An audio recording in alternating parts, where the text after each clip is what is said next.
El juicio en contra del ex contralor Carlos Polit, un juicio que se desarrolló en los Estados Unidos, es el tema que lo vamos a abordar en esta programación del Frente al Personaje con el doctor Rubén Aguirre, importante jurisconsulto de nuestro país.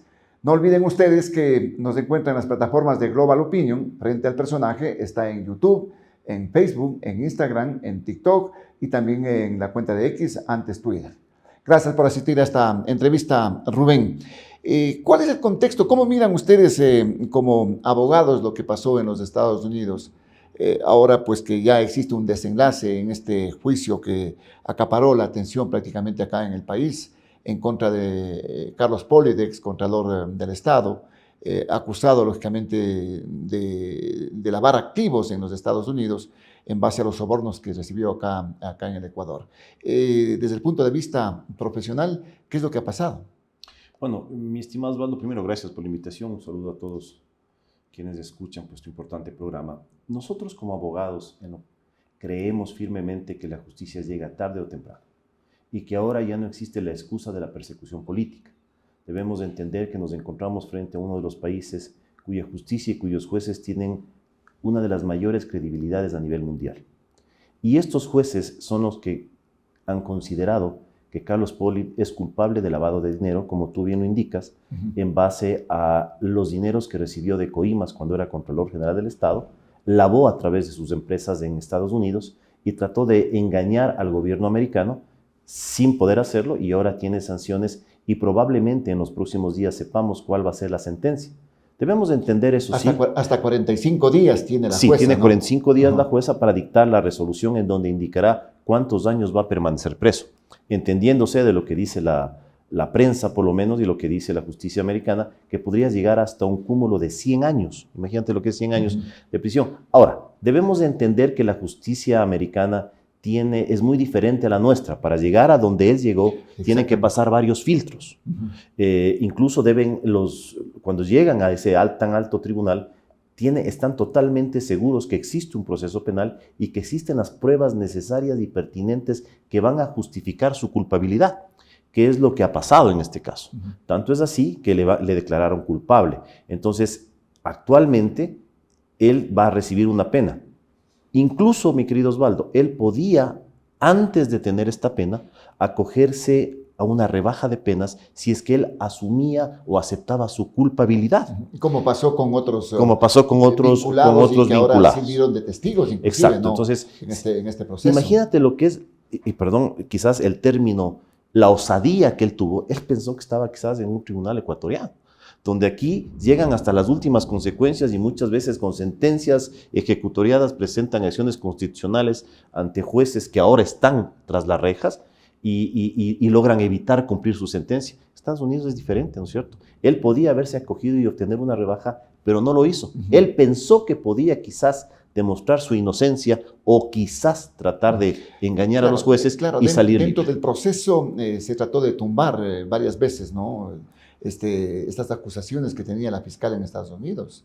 Y aparentemente se podía pensar eso, porque inclusive tuvo tanto dinero para pagar una fianza de 13, 14 millones de dólares, Rubén. Bueno, imagínate esa cantidad de dinero. Yo creo que la mayoría, el 99% de ecuatorianos nunca hemos visto $1 millón junto, mucho menos 14 millones de dólares para una fianza. Bueno, es impresionante saber que el dinero de los ecuatorianos ha servido o utiliza este señor para tratar incluso de evitar, ya en la justicia estadounidense, evitar estar preso.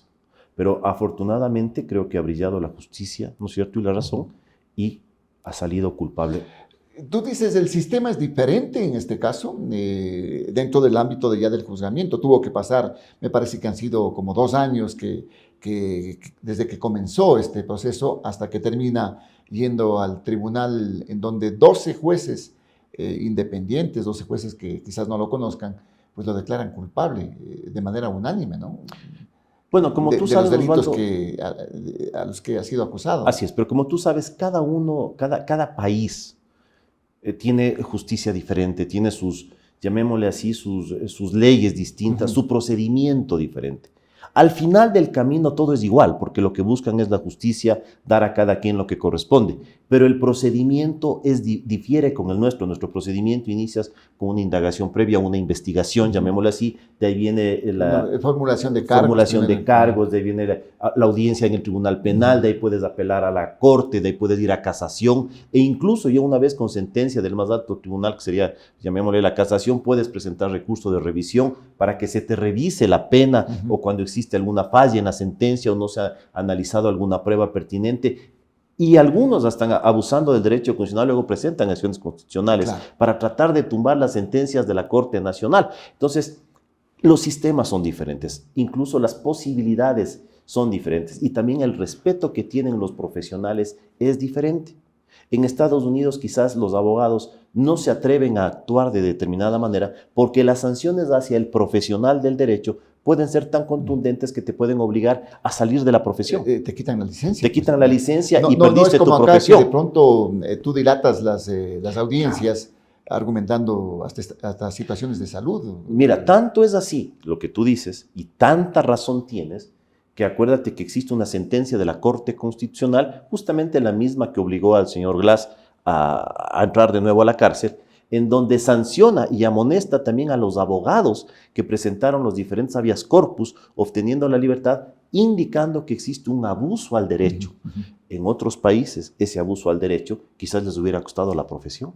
Entonces los abogados se ven, llamémosle así, limitados para actuar conforme manda la ley, pero no en una forma abusiva del derecho, porque los abogados sabemos cuándo podemos actuar, qué es lo que podemos hacer, pero no abusar del derecho. Ha habido procesos, incluso la prensa los ha indicado, donde los abogados en el día de la audiencia se enferman 6, 8 y hasta 12 veces, y por eso no se ha dado la audiencia con todo el entorpecimiento que eso significa en las diferentes agendas de los jueces.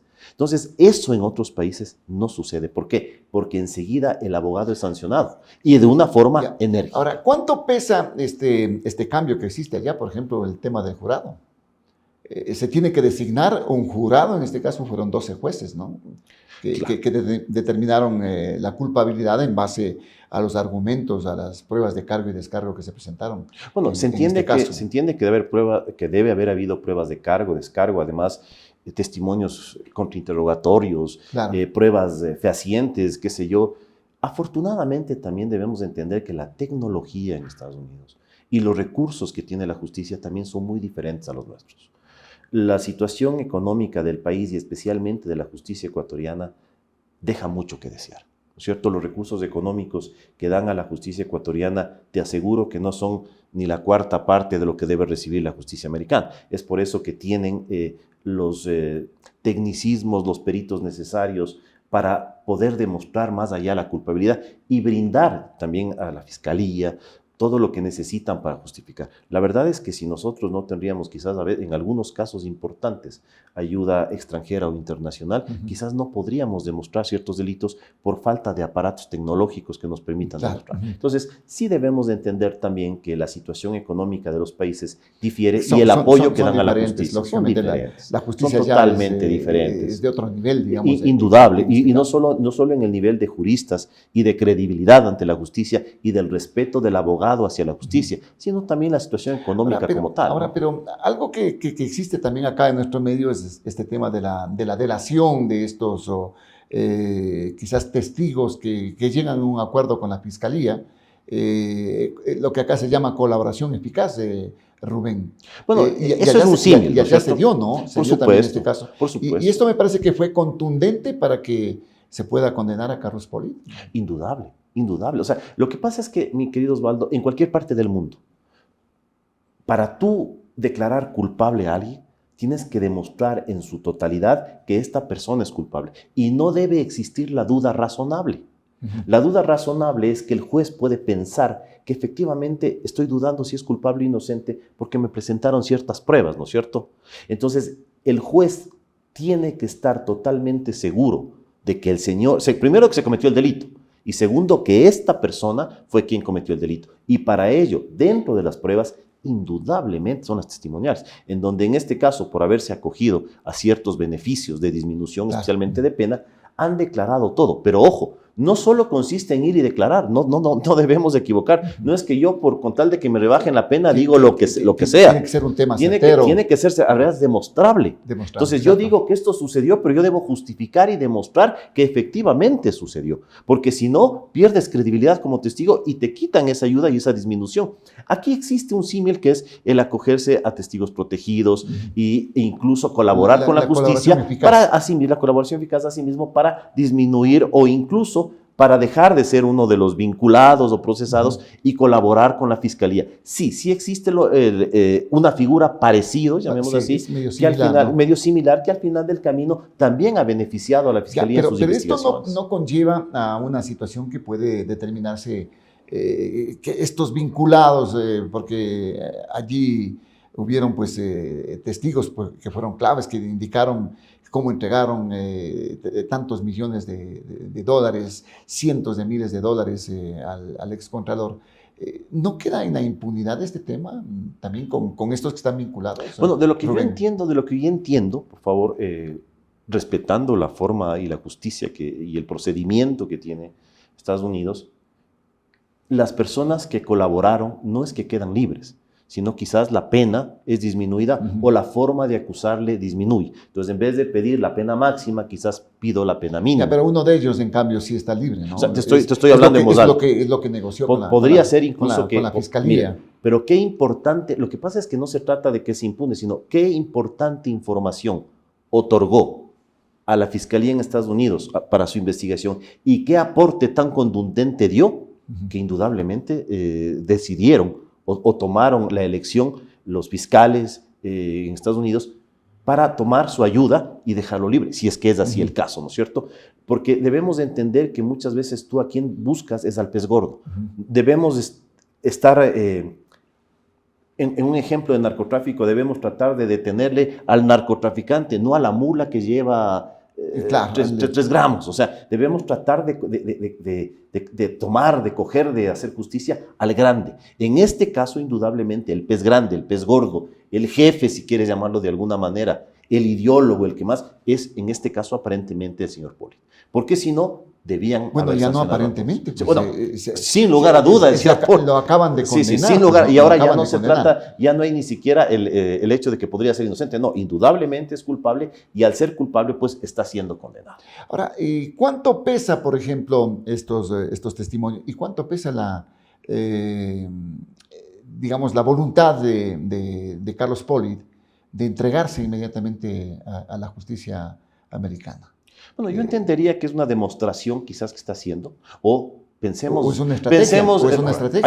Hay varios criterios. Una, quizás está cansado, porque indudablemente debe estar agotado de pagar fianzas de 17 millones, de estar con abogados, y mucho más si te sientes culpable, ¿cierto? Mucho más si te sientes culpable y llegas a un punto en donde te descubrieron absolutamente todo. Entonces tú te entregas porque ya no hay nada que esconder.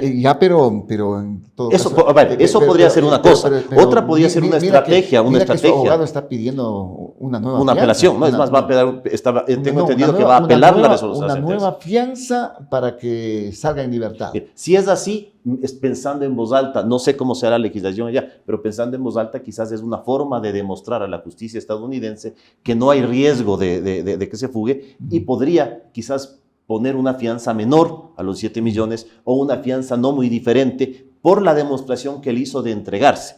Exacto. Podría ser una estrategia. Sería como una especie de atenuante, sí, digamos, para podría ser un atenuante, más o menos. Si hacemos un símil a la justicia ecuatoriana, cuando tú te entregas es un atenuante porque demuestras tu colaboración. O sea, estás demostrando hasta cierto punto que no hay el peligro, no hay el riesgo de fugarse. La voluntad de entregarse y de cumplir con la sentencia que te imponga el juez. Entonces, eso es una demostración. Si vamos desde el punto de vista estratégico, ¿no es cierto?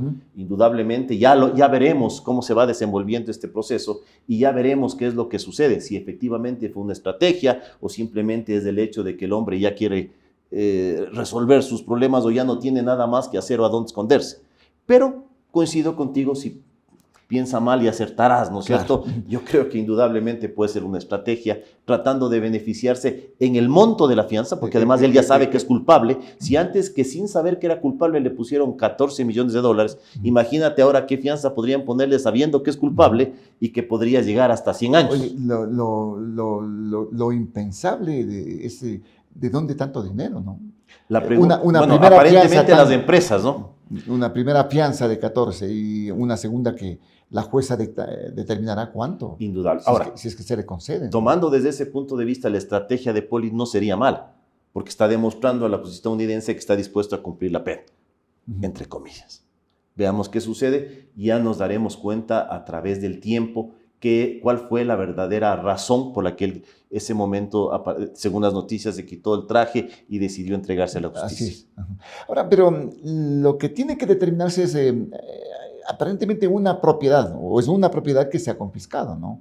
Por decisión también del jurado. Y el resto no se puede, bueno, no se puede vincular todo este entramado que Pollitt, también con su hijo, John Pollitt, que ha sido mencionado también en este juicio.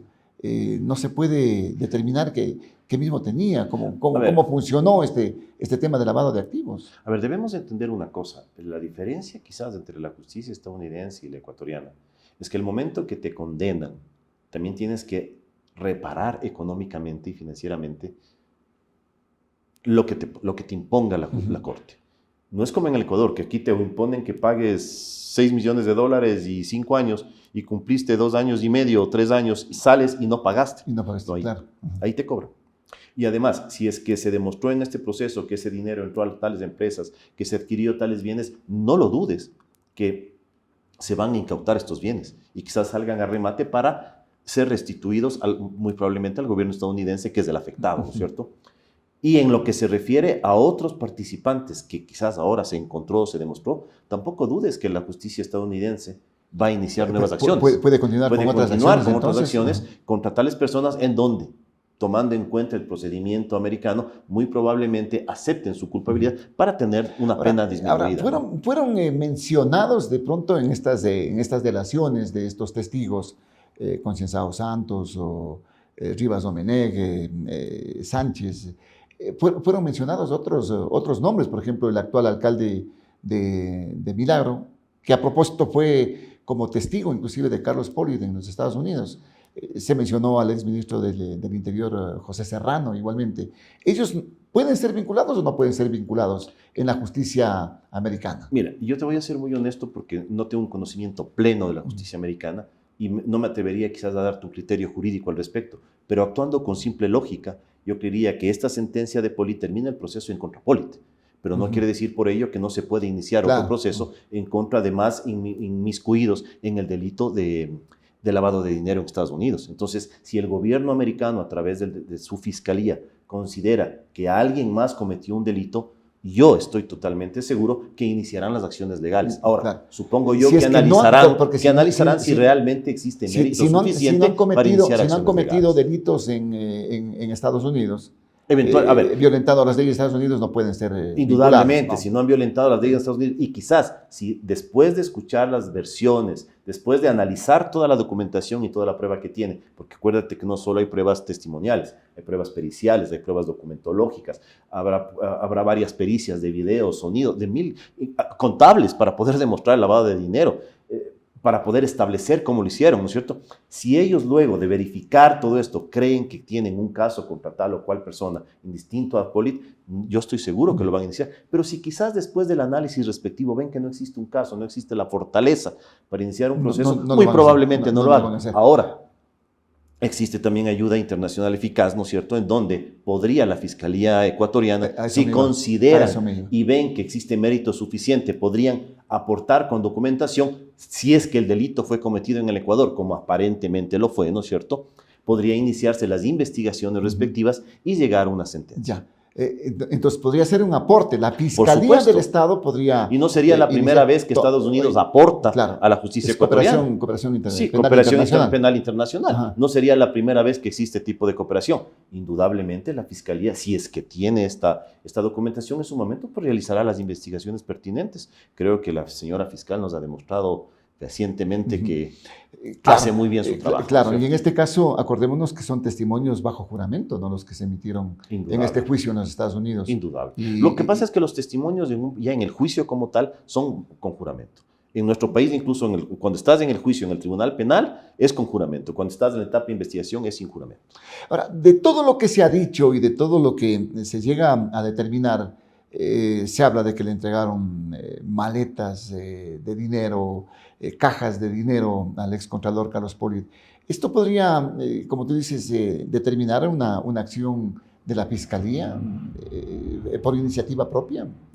A ver, indudablemente la noticia crimen puede llegar de diferente forma. La noticia crimen puede llegar desde con ayuda internacional penal, ¿no es cierto? Por medios de la prensa, por denuncias. Entonces, si la Fiscalía considera que efectivamente se puede iniciar un proceso, no dudes que se lo hará.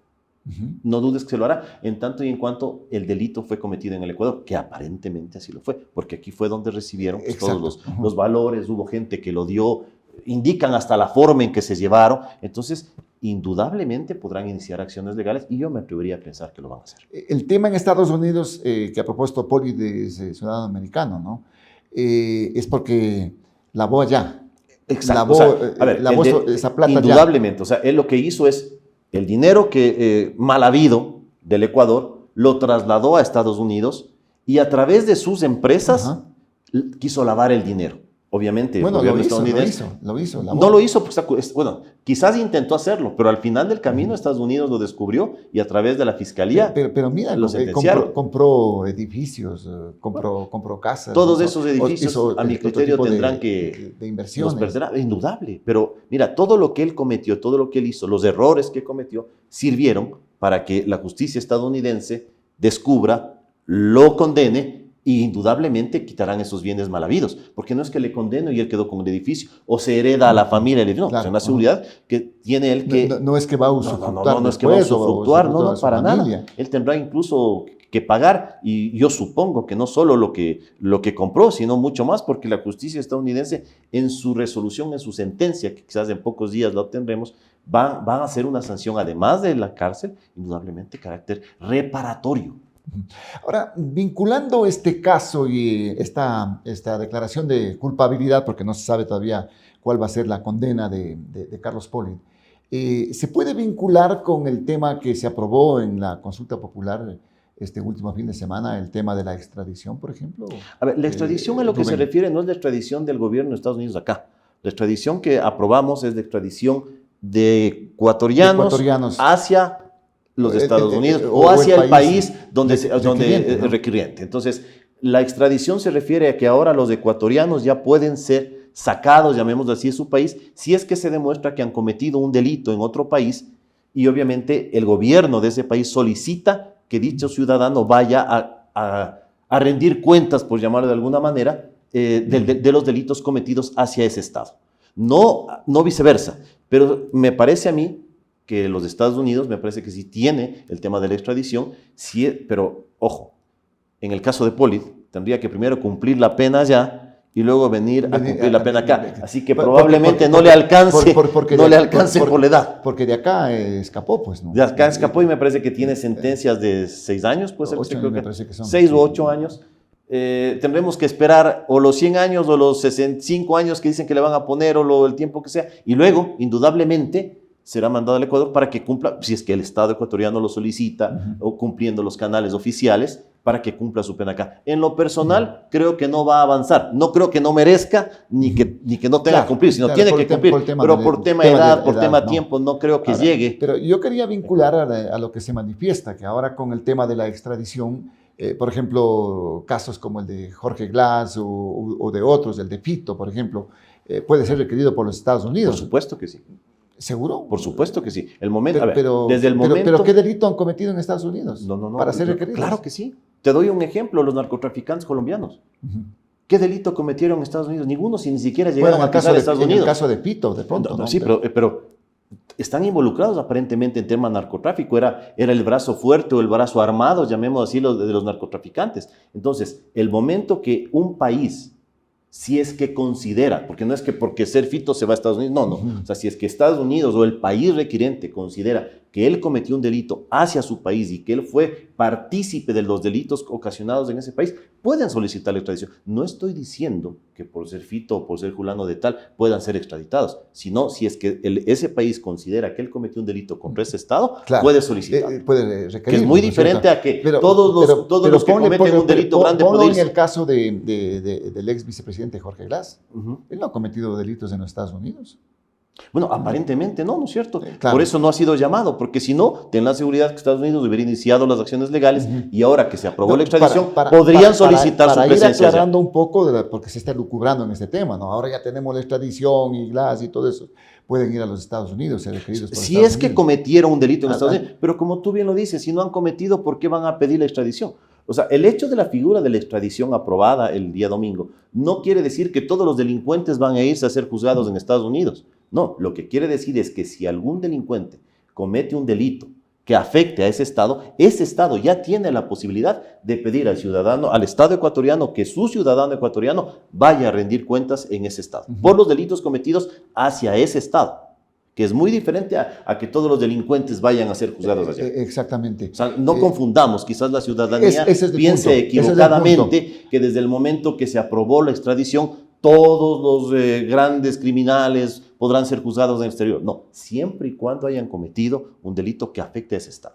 Y siempre que ese Estado lo requiera. Quiere decir que ya pueden ir a cumplir sus actos ilícitos en otro Estado. Ya, pero ¿esto va a ser un proceso así de fácil? No, yo no creo que sea fácil. A ver, yo creo que se van a cumplir ciertos requisitos indudablemente. ¿no? En este caso, para buscar una extradición. Por supuesto, se tendrá que cumplir requisitos internacionales. Supongo yo que tendrá que intervenir Cancillería, la Corte del país requirente, la Corte de nuestro país. O sea, tendrán que tener indudablemente colaboración internacional. Y se formará seguramente un reglamento, una forma que se establecerá cómo debe solicitar el Estado requerente y qué actuaciones debe tener las autoridades ecuatorianas para que efectivamente dicha persona vaya al país. Recordemos el caso Serrano, que está siendo juzgado, que tiene pena de muerte en el exterior. Mira lo que hizo Estados Unidos. Señor Serrano se los llevaron ilícitamente, ilegalmente. Lo secuestraron. Exacto. ¿no? Mira, si hubiéramos tenido aprobada nuestra legislación, el Estado americano hubiera solicitado su extradición, porque actualmente ya va a haber extradición para ecuatorianos, y en ese tiempo no la había. Entonces, ¿qué es lo que hizo? Prácticamente los secuestraron y se los llevaron de una forma ilegal, autorizado por el intendente de ese tiempo, que aparentemente de las investigaciones hasta se le acusa de determinados actos ilícitos, o se dice que ha cometido actos ilícitos, ¿no es cierto? Bueno, pero ahora ya hay esa posibilidad, pero ya es legal. Habrá que cumplir algunos requisitos, algunas cosas. No es tan simple como se dice en este momento. No es que sea simple, porque tiene que haber una forma, un reglamento, ciertos requisitos que se deben cumplir, pero lo importante del tema es que ya existe la posibilidad de que aquellas personas que cometieron un delito que afecte a otro Estado pueden ser requeridas por para que cumplan su pena. Pero en este sentido, ¿vale la pena el ver con cuántos países se tiene firmado un acuerdo de extradición? Bueno, entendería yo que si recién el Ecuador aprueba la extradición, recién vamos a poder firmar convenios de extradición, porque antes no había la extradición. Bueno, entonces, con Estados Unidos me parece que sí. Me parece que no, tanto así que le secuestraron a Serrano y se los llevaron, porque si hubiera sido legal, no hacía falta el secuestro, lo hubieran llevado legalmente, ¿no es cierto? Claro, pero no, con Estados Unidos sí, me parece que tiene ese acuerdo de extradición. Si existiría ese acuerdo de extradición, la Constitución aprobada no permitía la extradición. Así tengas firmado un acuerdo, estaba en contra de la Constitución. Ahora la Constitución ya está aprobada. Es más, el pueblo ha decidido que efectivamente... Bueno, ojalá que en su momento sea utilizada para delincuentes que tengan que irse. Bueno, yo te aseguro que las personas que cometen delitos contra ese país y sean requeridos por ese país, si cumplen los requisitos que seguramente se pondrá y se indicará, pues tendrán que cumplir la pena ya. Porque tampoco otro país va a pedir a una persona que no ha cometido un delito allá. Además, así sean llevados con extradición para ser juzgados allá, no quiere decir que ya sean culpables. En todo país tendrán que iniciar las acciones legales pertinentes para justificar su culpabilidad. Eso es indudable, es un derecho internacional, ¿no es cierto? Estas son las posibilidades, ¿no?, de lo que se aprobó en esta consulta popular. Oye, ¿cómo miran ustedes el tema de lo que se aprobó en la consulta? A ver, nosotros... los jueces constitucionales, por ejemplo. Yo como abogado te puedo decir que me parece excelente que realmente exista jueces especializados en forma constitucional. Porque muchas veces los jueces de lo civil, jueces de la niñez, incluso jueces de lo penal, no tenían la preparación académica para ser jueces constitucionales. El ser un constitucionalista... Por eso se desvirtuó el por tema supuesto, de las muchas veces constitucionales, indudable, ¿no? quizás que fueron confundían, presentadas. claro, iban más allá, concedían más allá de lo que se podía hacer. Muchos de mala fe, otros quizás por ignorancia, otros porque se dejaban convencer de los argumentos. Ya se ha determinado qué es lo que pasaba también, Bueno, ¿no? Indudable, con pero estos jueces. Pero no todos han de ser, supongo yo. O sea, además, no todos los jueces están inmiscuidos. Hay jueces que no han sido topados y, sin embargo, te aseguro que muchas sentencias fueron revocadas en tema constitucional. Lo importante de esto es que ahora va a haber jueces de primera instancia, jueces de segunda instancia que van a ser expertos constitucionalistas, que van a tener la preparación necesaria para darnos una mejor calidad de sus sentencias y de sus decisiones, pero eso que van a permitir una justicia significa más que clara. tienes que tener jueces constitucionales. Por supuesto, es que si el país el no, domingo... no cualquier cualquier profesional de derecho puede ser un juez constitucional. Por supuesto, no cualquiera. Es más, seamos honestos, no cualquier profesional del derecho puede realizar acciones constitucionales. Tenemos la idea, tenemos el conocimiento general, pero cada uno tiene su especialidad. Hay magíster en derecho penal, es decir, son expertos en derecho penal. Habrá magísteres en derecho de alimentos, en derecho mercantil, en derecho societario, en derecho civil. Son expertos en esa materia, es más o menos como los médicos. Tiene su especialización. Tiene la especialidad de ginecólogo. No es lo mismo que quizás uno que haga cirugía plástica de la nariz, ¿no es cierto? Claro. No es que no lo pueda hacer, pero ten la seguridad que mejor lo va a hacer el especialista. Esto es igual. El especialista en derecho constitucional, indudablemente va a actuar mejor, va a tener más facilidad, más conocimiento que una persona que se dedica solo al ámbito penal, por ejemplo. ¿Va a mejorar en este aspecto el tema de justicia en el Pero país? por supuesto va a mejorar no solo, y va a mejorar la calidad de la sentencia y las decisiones que tomen, porque ya incluso las decisiones que tomen ya no pueden considerarse solo por ignorancia, porque son expertos. Ya no podrá haber determinadas resoluciones a veces que los constitucionalistas se asustaban. Ahora ya no, porque van a ser expertos constitucionalistas de primero y segundo nivel. Claro, ¿cómo vas a implementar este tema? Bueno, ahí estás hablando de jueces cantonales, inclusive. Por supuesto, sí. Yo supongo que el Consejo de la Judicatura, primero los legisladores deberán normar esto, ¿no es cierto? Y segundo, el Consejo de la Judicatura, que ya tiene, llamemos así, la decisión del pueblo, tendrá que analizar cuántos jueces constitucionales de primera instancia, cuántos jueces constitucionales en segunda instancia. Además, tendrá que ver los recursos económicos para la creación de las unidades judiciales. Tienes un plazo para personal, el efecto, ¿no? Es un año. Sí, el personal de un año, pero necesitas dinero. Y eso el Ministerio de Economía tendrá que ver de dónde saca para facilitar, porque debe cumplir la decisión popular. Y obviamente el Consejo de la Judicatura, para poner unidades judiciales constitucionales, necesita espacios físicos, necesita inmobiliario, necesita personal, claro, necesita sistemas, necesita computadoras, necesita... Incluso los jueces que tienen que recibir una remuneración. Y ojo, no son solo jueces de primera instancia, son de primera y de segunda instancia. Es decir, puedes apelar una sentencia constitucional. Sí, por supuesto.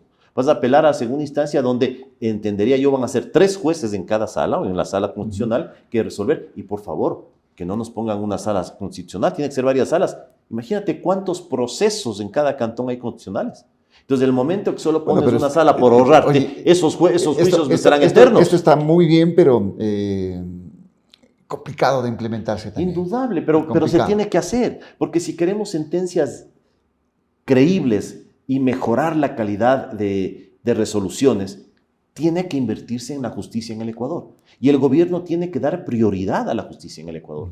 Porque si no, muchas veces hacen un trabajo espectacular la policía.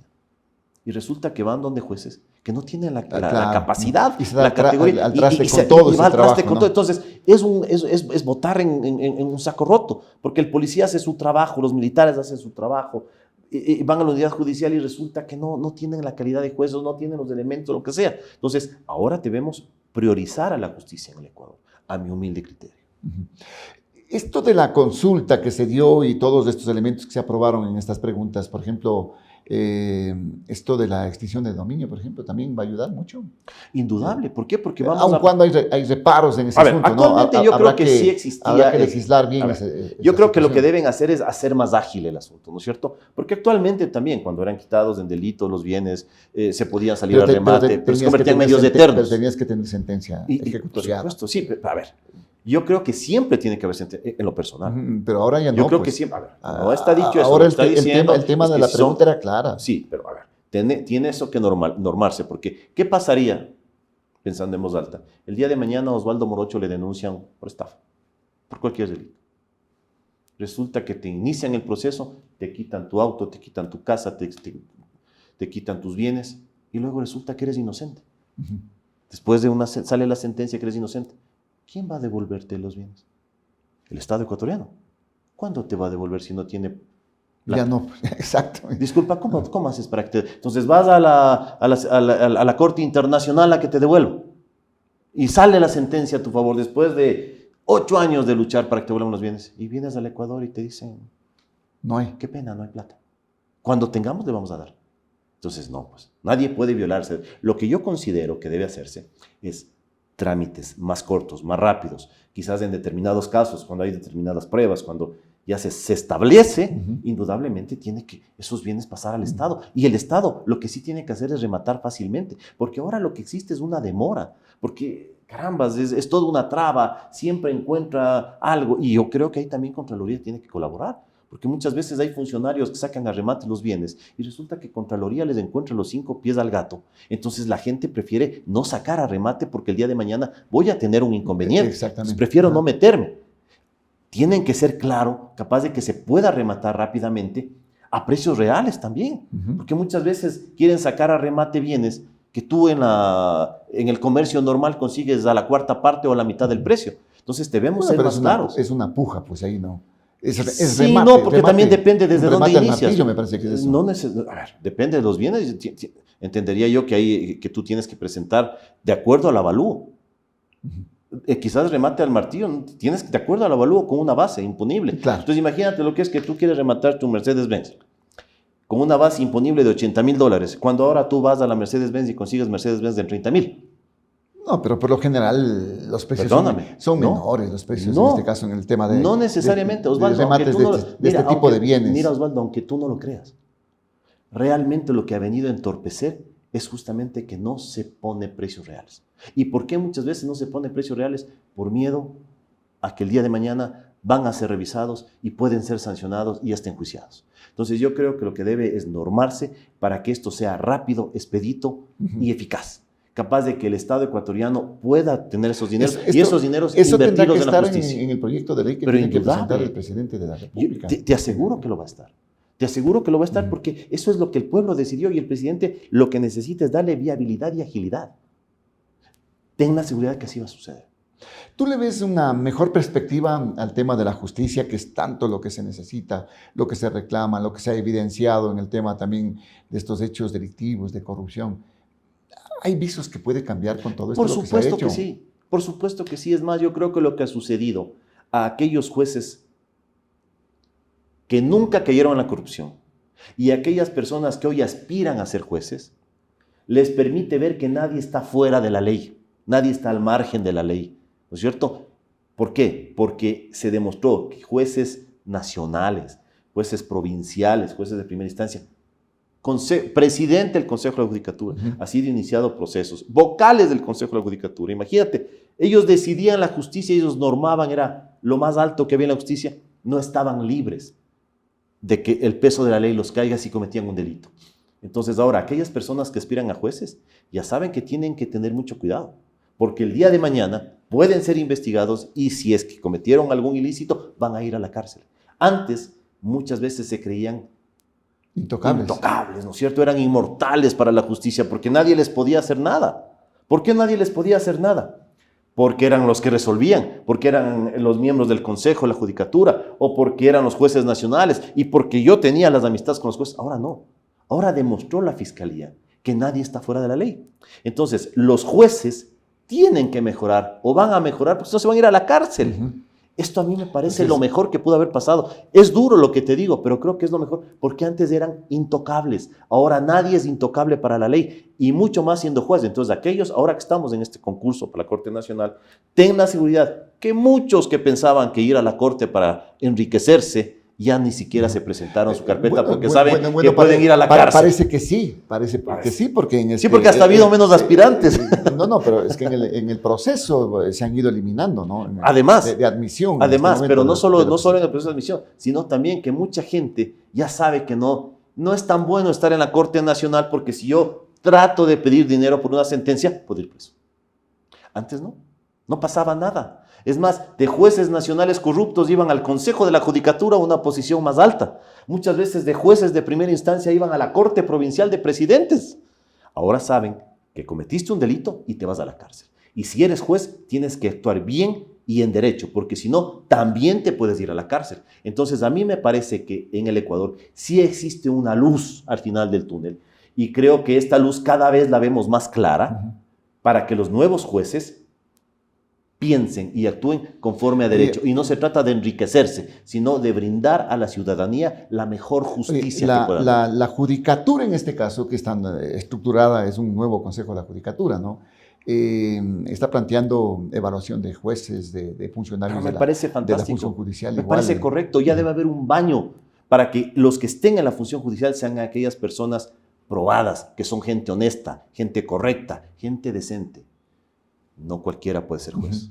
Mi querido Osvaldo, entonces, desafortunadamente debemos cambiar nuestra visión. Tiene que haber esa evaluación. Por supuesto. Que ha demorado muchos años. Indudable, indudable. Es más, tiene que haber esa evaluación. Y el Consejo de la Judicatura ahora tiene un peso muy grande encima, porque tiene que elegir a los nuevos jueces de la Corte Nacional, en donde estamos como veedores los colegios de abogados, la ciudadanía. Y tiene poco tiempo, ¿no? Además, tiene poco tiempo, y estamos como veedores mucha gente, que vamos a estar pendientes de que efectivamente se elija a los mejores. No a cualquiera, sino a los mejores. El Colegio de Abogados de Pichincha está en este proceso. Indudablemente, el Colegio de Abogados de Pichincha fuimos invitados por el Consejo de la Judicatura para formar parte de los veedores y ser dentro de los expertos juristas que elijamos a los mejores, digo yo, a los mejores hombres y mujeres del Ecuador que sepan de derecho para ser los jueces nacionales. De los que se han postulado. De los que se han postulado, indudable. Porque pueden haber otros profesionales del derecho. Sí, pero no les interesa ser juez, ¿no es cierto? Por el problema que se vive en la justicia, pues.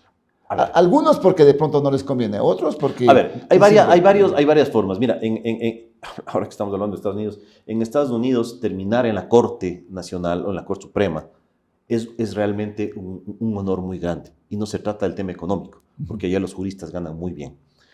Pero es un honor terminar mi profesión como juez de la Corte Suprema, juez de la Corte Nacional. Antes del Ecuador, yo recuerdo hace muchos años, acuérdate que yo soy hijo de abogado, antes ser hijo de un ministro en la Corte realmente era un honor.